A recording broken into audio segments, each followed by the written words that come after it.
বাংলাদেশ পেয়েছি। সংগ্রামী সাথী ও বন্ধুগণ, আমাদের বিশ্বাস ছিল ছাত্র জনতার রক্তের উপর দিয়ে যাদেরকে আমরা রাষ্ট্র ক্ষমতায় দায়িত্ব দিয়েছি, ক্ষমতা গ্রহণের পর সর্বপ্রথম দায়িত্ব তাদের ছিল জুলাইয়ে যারা গণহত্যা চালিয়েছে তাদের বিচার করা। কিন্তু আমরা কি দেখতে পেলাম? 2000 আমার ছাত্র জনতাকে গুলি করে হত্যা করা হয়েছে, প্রকাশ্যে রাজপথে গুলি হয়েছে, হাজার হাজার আহত আমাদের সেই জুলাই যুদ্ধ এখনো হাসপাতালে কাতরাচ্ছে। আমরা দেখলাম যারা গুলি করেছে ফুটেজ আছে, এখনো তাদেরকে গ্রেপ্তার করা হয় নাই, নামমাত্র কয়েকজনকে অ্যারেস্ট করা হয়েছে।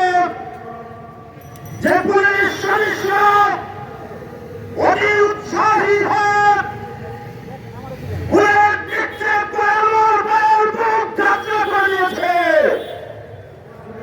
শিশু কিশোর থেকে শুরু করে দেশের সকল নাগরিককে গুলি করতে তারা দ্বিধাবোধ করে নাই।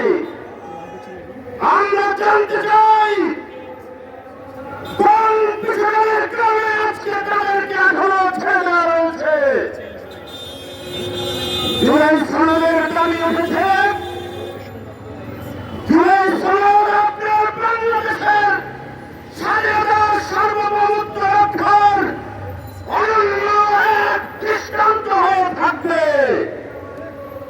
আমরা স্পষ্ট বলতে চাই, আপনারা যত বাহানা করেন, একের পর এক নানা ফন্দি ফিকির করে আমরা দেখতে পাচ্ছি ওই শাসক ওই ফেরাউনের দোসররা নানাভাবে ফন্দি ফিকির করে আবার স্থিতিশীল পরিস্থিতি করার চেষ্টা করছে। স্পষ্ট বলতে চাই, জুলাই যুদ্ধ আগে থেমে গিয়েছে, জুলাই যুদ্ধ প্রয়োজনে আবার তাদের রক্ত দিয়ে হলেও তোমাদের ষড়যন্ত্রকে নস্যাৎ করবে। সাধু বন্ধুগণ, কি বাংলাদেশ আমরা চেয়েছিলাম? কেন আমার ভাই মুক্ত জীবন দিয়েছে? আবু সাইদ বুক পেতে গুলি কেন নিয়েছে?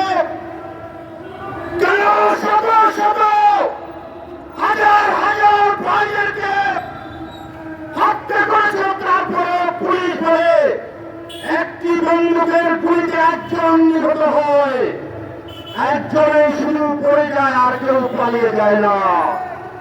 এরা পালাতে চায় না। বাংলাদেশের তৌহিদ জনতা বিজয়ের জন্য রাস্তায় নেমেছে, তাদের মূল রাস্তা হচ্ছে এই ভূখণ্ড থেকে সকল জুলুম, নির্যাতন, দুর্নীতি, দুঃশাসনের মূল পালন হওয়া পর্যন্ত তারা